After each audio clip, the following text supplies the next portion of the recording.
Dear students, Shankar sir classes YouTube channel पर आपका स्वागत है। मैं शंकर सर अपने यूट्यूब चैनल पर आप सभी यूपीएससी और स्टेट पीसीएस के अभ्यर्थियों का स्वागत करता हूं। दोस्तों, मेरा नाम शंकर झा है और मैं विगत 8 वर्षों से यूपीएससी के अभ्यर्थियों को टीचिंग दे रहा हूं।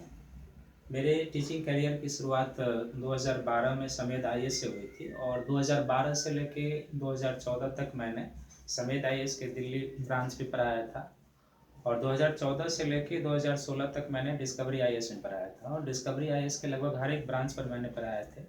इलाहाबाद ब्रांच पे पढ़ाया था, इंदौर ब्रांच पे पढ़ाया था, गोरखपुर ब्रांच पढ़ाए थे, जयपुर ब्रांच पढ़ाए थे और फिर दिल्ली ब्रांच में भी मैंने पढ़ाया था।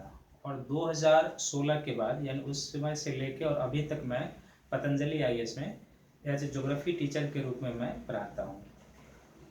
पतंजलि आईएएस के 2 ब्रांचेज हैं अभी, एक दिल्ली सेंटर है और दूसरा जयपुर सेंटर है। इन दोनों सेंटर पर मैं भूगोल विषय से संबंधित इंडियन ज्योग्राफी, जो वर्ल्ड ज्योग्राफी है, प्रादेशिक भूगोल है, डिजास्टर मैनेजमेंट है और पर्यावरण एवं पारिस्थितिकी विषय पढ़ाता हूँ।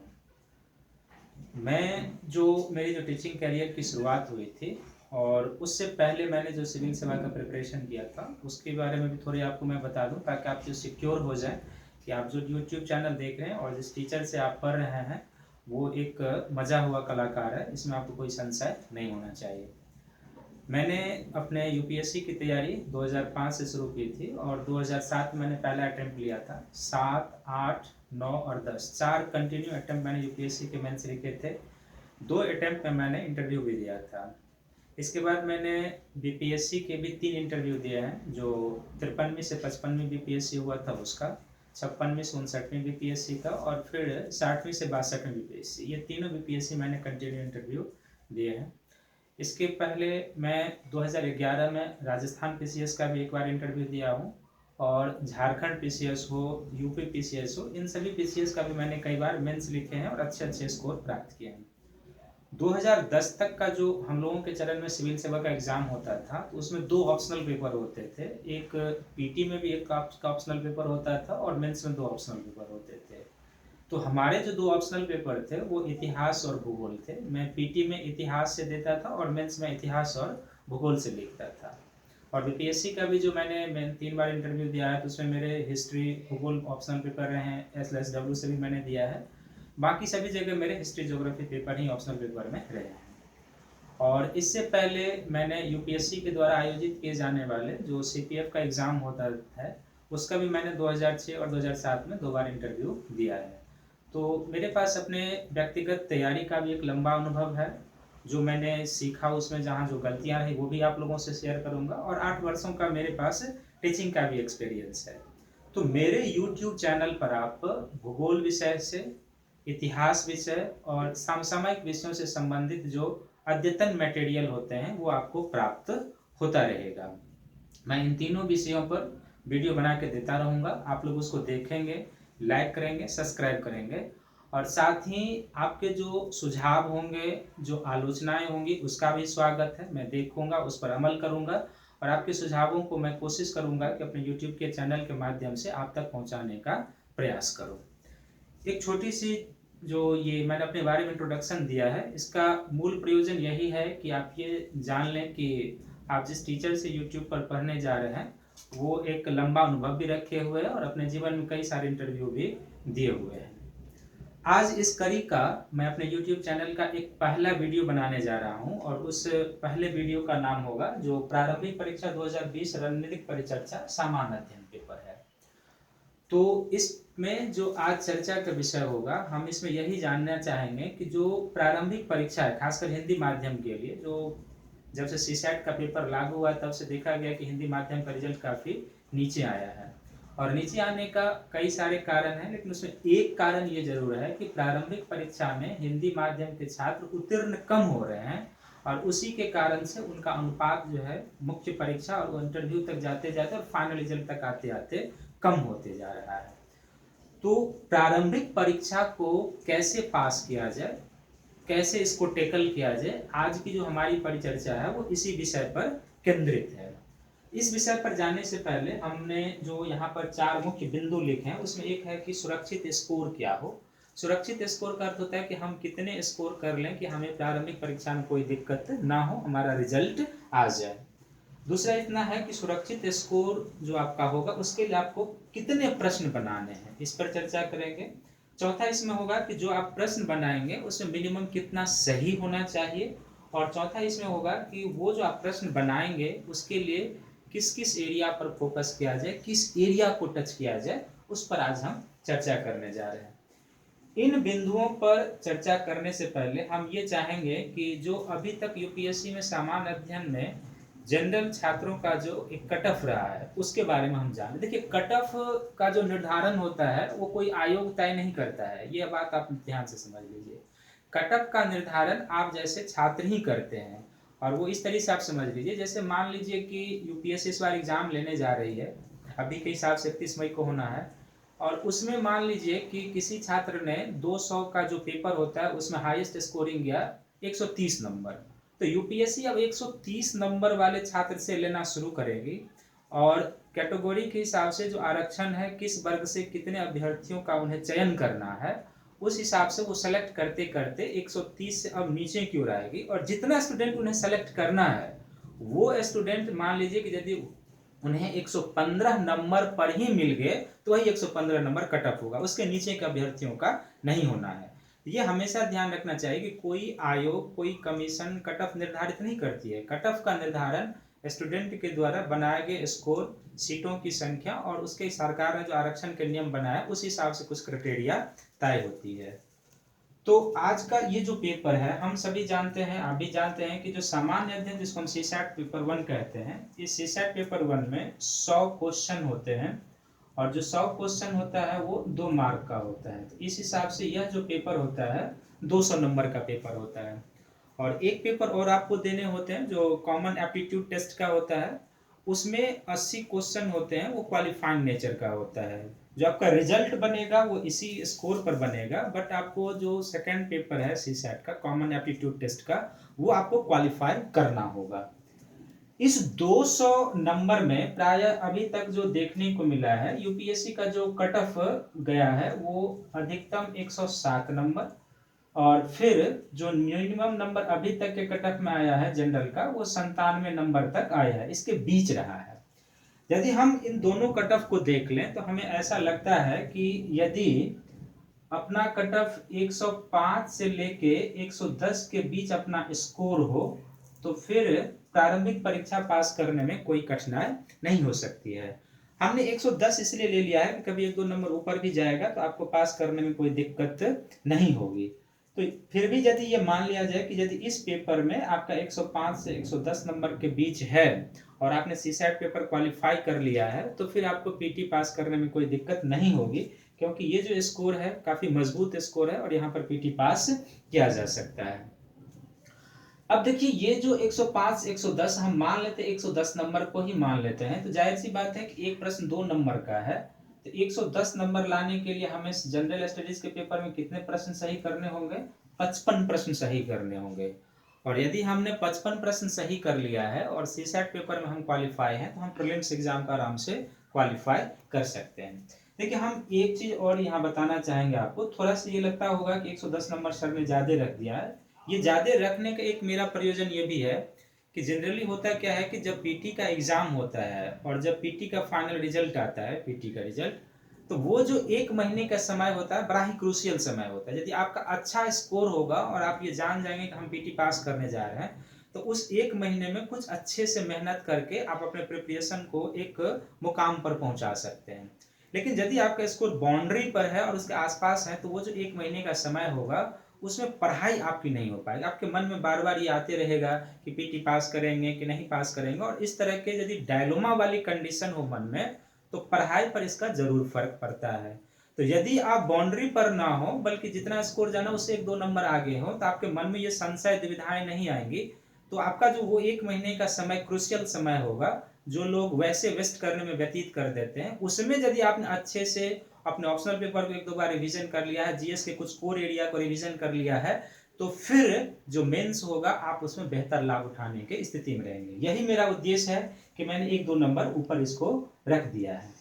अब जाहिर सी बात है कि इस 55 प्रश्न को सही करने के लिए आपको क्या क्या करना है। अब यहां से हम आ जाते हैं यहाँ पे। अब हमने जो पहला पॉइंट यहाँ रखा है कि सुरक्षित स्कोर क्या हो, तो ये सुरक्षित स्कोर आपका यही बनता है कि यदि आप 55 प्रश्न बना लेते हैं तो किसी भी कीमत पर आप सुरक्षित हैं। सीटों की संख्या कम भी होती है तो भी इतने पर रिजल्ट आ जाएगा। प्रश्न का स्तर यदि भारी है तो कट ऑफ नीचे जाएगा तब भी आप हो जाएंगे, और यदि प्रश्न का स्टैंडर्ड थोड़ा सा बिलो हो जाएगा तब भी यदि कट ऑफ ऊपर जाएगा तो भी आपके रिजल्ट आ जाएंगे। यानी ये जो 55 प्रश्न है ये सुरक्षित स्कोर है सामान्य अध्ययन के पेपर में। अब जाहिर सी बात है कि 55 प्रश्न यदि सुरक्षित स्कोर है तो आप 55 ही बनाएंगे तो पीटी तो क्वालिफाई करेंगे, लेकिन कोई जरूरी नहीं है कि आप 55 बनाएंगे और वो 55 आपका सही हो। तो इसके लिए हमने दूसरा जो पॉइंट इसमें लिया है कि कितना प्रश्न बनाएं। तो मेरे समझ से सामान्य अध्ययन के पेपर में यदि 75 से 80 प्रश्न को टच किया जाए तो फिर आपके इतने स्कोर सही हो सकते हैं। 80 मैक्सिमम जाना है। वैसे यदि आप जान रहे हैं तो बनाने में कोई कठिनाई नहीं, आप बेशक बनाइए, लेकिन चूंकि नेगेटिव मार्किंग का पेपर होता है तो आपको ये हमेशा कोशिश होनी चाहिए कि जहां से आपकी कलम इजाजत ना दे वहीं पर आप अपने कलम को स्टॉप कर दीजिए। नहीं तो होता क्या है इसका कि आपके जो सही हुए प्रश्न होते हैं वहां से डिडक्ट होना शुरू हो जाता है और तब आपका रिजल्ट प्रभावित होना शुरू होता है। तो मैक्सिमम आप 80 प्रश्न बनाने का प्रयास करें, और यदि आप 80 बनाते हैं तो जाहिर सी बात है कि 80 सही नहीं होगा। आपकी ये कोशिश होनी चाहिए कि अधिकतम आपका जो गलत हो वो 18 प्रश्न गलत हो। इससे अधिक 18 से अधिक गलत होने की गुंजाइश नहीं होनी चाहिए, क्योंकि यदि आपके 80 में से 18 गलत हो जाते हैं तो आपका सही कितना बनता है, 62 बचता है। यानी कि 80 आपने बनाया और कुछ टेक्निकल मिस्टेक भी हो जाता है, कुछ वैसे भी गलतियां होने की संभावना रहती है, तो मैक्सिमम आप कोशिश करें कि 18 गलती हो, इससे ऊपर ना जाए। और यदि इतना गलती होता है तो 62 आपके सही बचते हैं, तो 62 में से फिर क्या होगा कि आपके 6 सही वाले डिडक्ट हो जाएंगे, क्योंकि जो माइनस मार्किंग है 0.33 का, तो 3 गलत पर आपका एक सही निकल जाएगा। तो इस हिसाब से मान लीजिए कि आपके जो 62 बचे हैं इसमें से 6 और डिडक्ट हो जाएंगे, और 62 में से यदि 6 और डिडक्ट हो गया तो आपके कितने बच गए यहाँ पे, यदि 62 में से हम 6 डिडक्ट करें 56 बच जाएंगे, यहाँ पे 56 बच जाएंगे। तो कहने का अर्थ है कि जो हमने सुरक्षित स्कोर बताया था उस स्कोर पर आप हैं। यानी कि 18 से यदि एक और अधिक गलत हो जाए, कोशिश नहीं होनी चाहिए, तो आप बिल्कुल सुरक्षित स्कोर पर हैं और 55-56 आपके सही हो जाएंगे। किसी भी कीमत पर जीएस में आपका रिजल्ट रुकेगा नहीं। तो दो जो पॉइंट है कि सुरक्षित स्कोर क्या होना चाहिए और कितने प्रश्न बनाना चाहिए और कितना सही होना चाहिए, ये क्लियर है कि सुरक्षित स्कोर क्या है आपका 55 होना चाहिए। दूसरा, कितने प्रश्न बनाने हैं, अधिकतम 80 बनाने हैं, इससे ऊपर नहीं जाना है। तीसरा क्या है कि कितना सही होना चाहिए, तो कम से कम 62 आपका सही होना चाहिए, अधिक से अधिक 18 आपका गलत होना चाहिए, इससे अधिक गलत नहीं होना चाहिए। यदि 62 सही होता है तो 6 और आपका डिडक्ट होगा, क्योंकि आपने जो माइनस किया है, जो गलती किया उसका 6 घटाएगा कमीशन, तो बचेंगे आपके 56, जो बिल्कुल सेफ स्कोर है, क्योंकि 56 में 2 से मल्टीप्लाई कर देंगे तो ये 112 नंबर के पास पहुंच जाएगा, जो किसी भी कीमत पर पीटी पास कराने के लिए पर्याप्त स्कोर है। अब ये कैलकुलेशन जो एक मैथमेटिकल कैलकुलेशन है, या इसको हम लोग एक कैलकुलेटिव अप्रोच भी कहते हैं, ये हमेशा आपके दिमाग में रहना चाहिए। और जिस दिन आप एग्जाम देने के लिए जा रहे हो उस दिन भी आपके दिमाग में ये कैलकुलेटिव अप्रोच रहना चाहिए, मेथड रहना चाहिए कि हमें कितना करना है, कहाँ पर करना है, कैसे क्या करना है, ये आपके दिमाग में एक रहना चाहिए।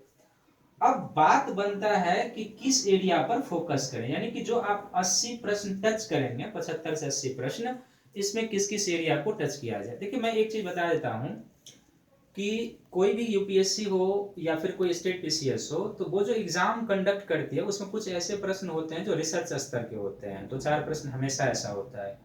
आपकी कोशिश ये होना चाहिए कि आप उस रिसर्च स्तर के प्रश्न को बनाने का प्रयास ना करें, जो सामान्य पेपर का प्रश्न होता है वो बनाए, उसमें गलती करने का प्रयास ना करें। यदि आप सामान्य प्रश्न को गलती करते हैं तभी आपका रिजल्ट रुकना शुरू हो जाता है।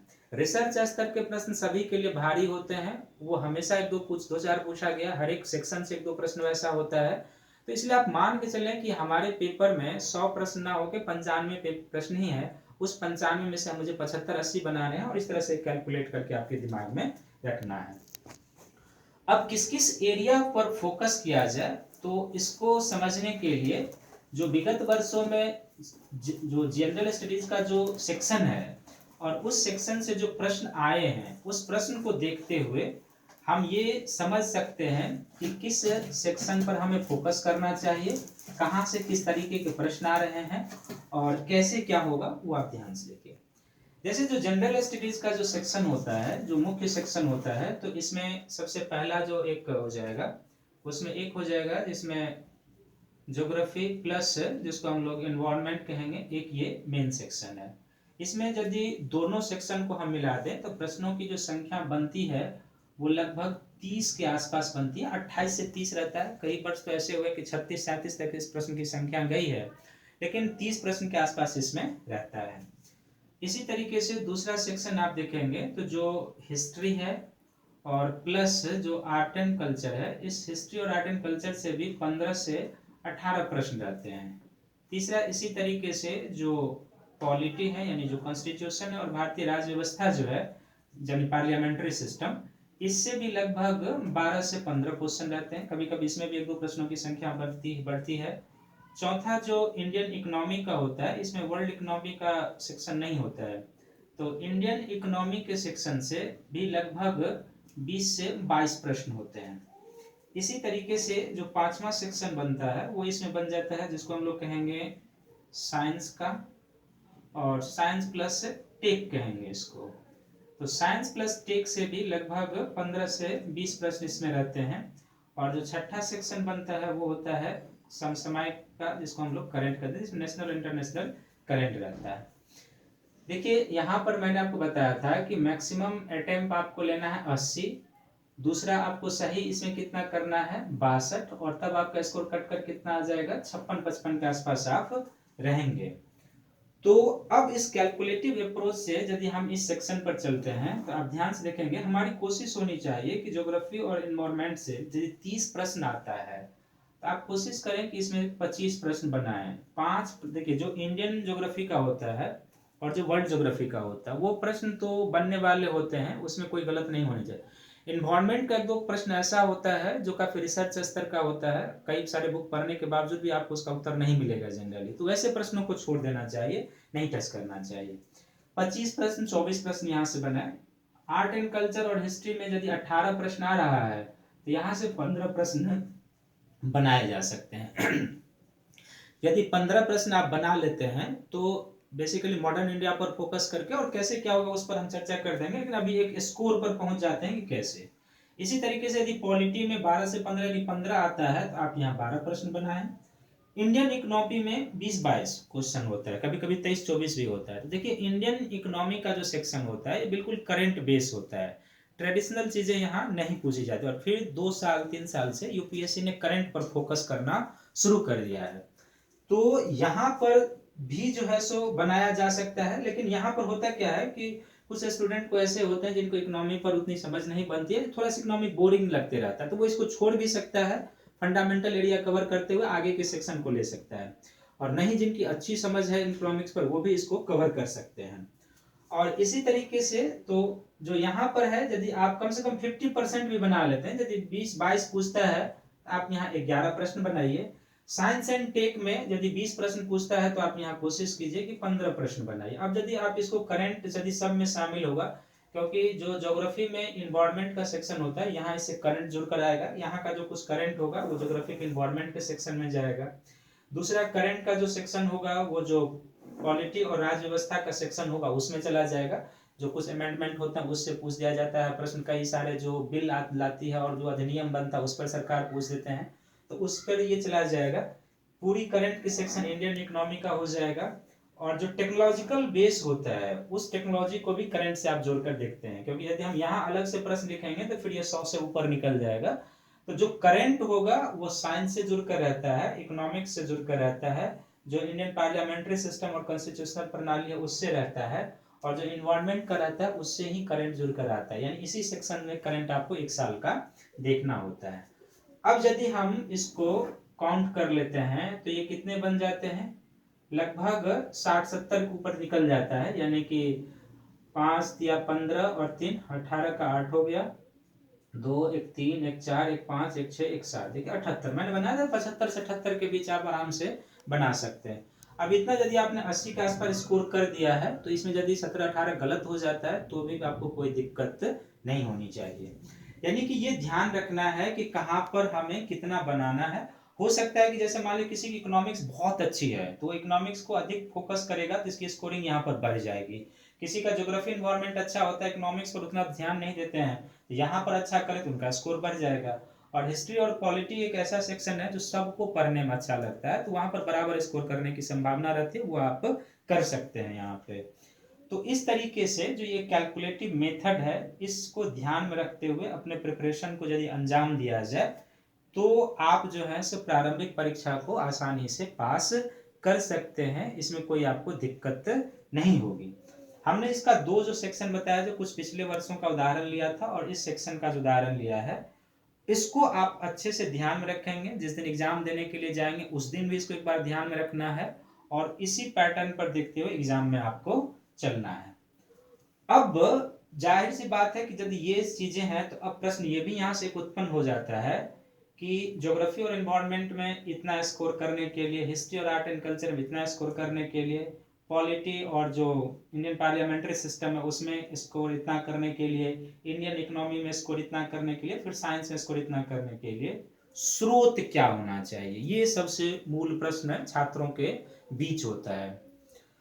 देखिए स्रोत जो होता है यूपीएससी का या जो आप स्टेट पीसीएस का एग्जाम की तैयारी करते हैं तो स्रोत लोगों के मन में यही होता है कि 50 पुस्तक पढ़ लेंगे तो 50 प्रकार की चीजें मिल जाएगी, ऐसा नहीं होता है। मैं स्रोत का जिक्र करूंगा लेकिन पहले मैं आपकी ही बातों को रख देता हूं कि आप सीमित पुस्तक का अध्ययन करें, स्तरीय मटेरियल का अध्ययन करें, और सीमित और स्तरीय मटेरियल का अध्ययन जो है वो बार बार आप करें। अभी जैसे मान लीजिए 31 तारीख एग्जाम होना है, यदि मान लीजिए डेट बढ़ता भी है तो उसी हिसाब से आप अपना एक बायोलॉजिकल टाइम सेट कर लिया और आपके पास जो मटेरियल है उसका बार बार रिवीजन कीजिए। पिछले 10 जब से सीसैट का पेपर लागू हुआ है वहां से लेके 2019 तक के पीटी के प्रश्नों को देखिए। प्रश्न देखने से 2-3 चीजें निकलकर सामने आती है। पहला तो आपको ये पता चल जाएगा कि प्रश्न किस दिशा में पूछे जा रहे हैं, किस स्तर के प्रश्न पूछे जा रहे हैं, आपके पास जो मटेरियल आपने पढ़ाई किया उससे प्रीवियस वर्षों के प्रश्न बन रहे हैं या नहीं बन रहे हैं। यदि बन रहे हैं तो इसका अर्थ है कि आप ट्रैक सही दिशा पर जा रहे हैं। तो उससे बहुत सारी चीजें निकल कर आएगी, क्या पढ़ना है क्या नहीं पढ़ना है ये प्रश्न पत्र देखने से ही पता चलता है। तो पिछले 10 वर्षों का जो प्रश्न पत्र है वो आपके टेबल पर होना चाहिए, एक बात ये। दूसरा कि आप यूपीएससी जो अन्य एग्जाम कंडक्ट करती है उसके भी जीएस के प्रश्न को देखना चाहिए। जैसे यूपीएससी के द्वारा सीडीएस का 2 बार एग्जाम लिया जाता है एक साल में, तो सीडीएस में भी एक पेपर जनरल स्टडीज का होता है, उसका भी स्तर अच्छा होता है, उस जीएस के प्रश्न को भी आप देखिए। यूपीएससी के द्वारा जो ये सीपीएफ का एग्जाम लिया जाता है जिसको हम असिस्टेंट कमांडेंट कहते हैं, वो भी वर्ष में एक बार आयोजित होता है, उसके जीएस के प्रश्न पत्र को देखिए। एनडीए का एग्जाम कंडक्ट करती है यूपीएससी, उसके जीएस के प्रश्न पत्र को देखिए, और पिछले 10 वर्षों के सिविल सर्विसेज के प्रश्न पत्र को देखेंगे। ये सभी प्रश्न पत्र यदि आप देखते हैं, और देखने का मतलब होता है कि उसको देखने के बाद गहन सोच विचार करना उस पर कि इसका उत्तर क्या होगा, कैसे क्या होगा, तो बिल्कुल आपको उसका लाभ मिलेगा। और जब आप एग्जाम में जाएंगे तो देखिए प्रश्न का हमेशा कनेक्शन कहीं ना कहीं से जुड़कर होता है। तो पिछले 10 वर्षों के इन हर एक सेक्शन के देखे हुए प्रश्न से आपको जरूर लाभ मिलेगा। कई वर्ष तो ऐसे होते हैं यूपीएससी भी 2-4 प्रश्न रिपीट कर देती है, और स्टेट पीसीएस तो आपको पता ही होगा बहुत सारे प्रश्न रिपीट करते हैं। तो यदि रिपीटेशन बोला होगा तो एज इट इज आप कवर कर लेंगे, और प्रश्न के समझ पर जो पहले पढ़े हुए हैं उसके समझ के आधार पर आप अपना स्कोर अच्छा कर लेंगे। तो अब इन चीजों के पढ़ने के लिए स्रोत क्या होना चाहिए इसके बारे में अगले वीडियो में चर्चा करूंगा। तब तक मैं चाहूंगा कि आप इस वीडियो को देखें, लाइक करें, सब्सक्राइब करें, और जो भी आपका सुझाव है, जो भी आपकी आलोचनाएं हैं, आप बिल्कुल लिखिए। हम उस सुझाव आलोचना पर काम करते हुए अगले वीडियो आपके सामने बहुत जल्द ही लाने जा रहे हैं। तब तक अभी भारत और विश्व बड़ा ही एक पैंडेमिक महामारी की स्थिति में है। अपने घरों में रहें, सुरक्षित रहें, दूसरे को भी सुरक्षित रखें, अपने का भी ख्याल रखें और अपने परिवार को भी सुरक्षित रखें और ख्याल रखें। ये इस समय ये जो हम लोगों का प्रयास हो रहा है कि YouTube के माध्यम से आप तक ऑथेंटिक मटेरियल पहुंचाया जाए, ये आपको सुरक्षित रखने के लिए है, क्योंकि अभी आप बाहर जाएंगे, कहाँ संक्रमण की क्या स्थिति होगी, तो आप अपने घर में स्टे रहिए और बैठे बैठे YouTube के माध्यम से मटेरियल का अध्ययन करते रहिए। हमें आपके सुझाव और कमेंट का ध्यान रहेगा और अगले वीडियो में हम इन चीज़ों को पढ़ने के लिए किन किन स्रोतों को उठाएं, कैसे पढ़ें, इस पर चर्चा करेंगे। तब तक के लिए धन्यवाद।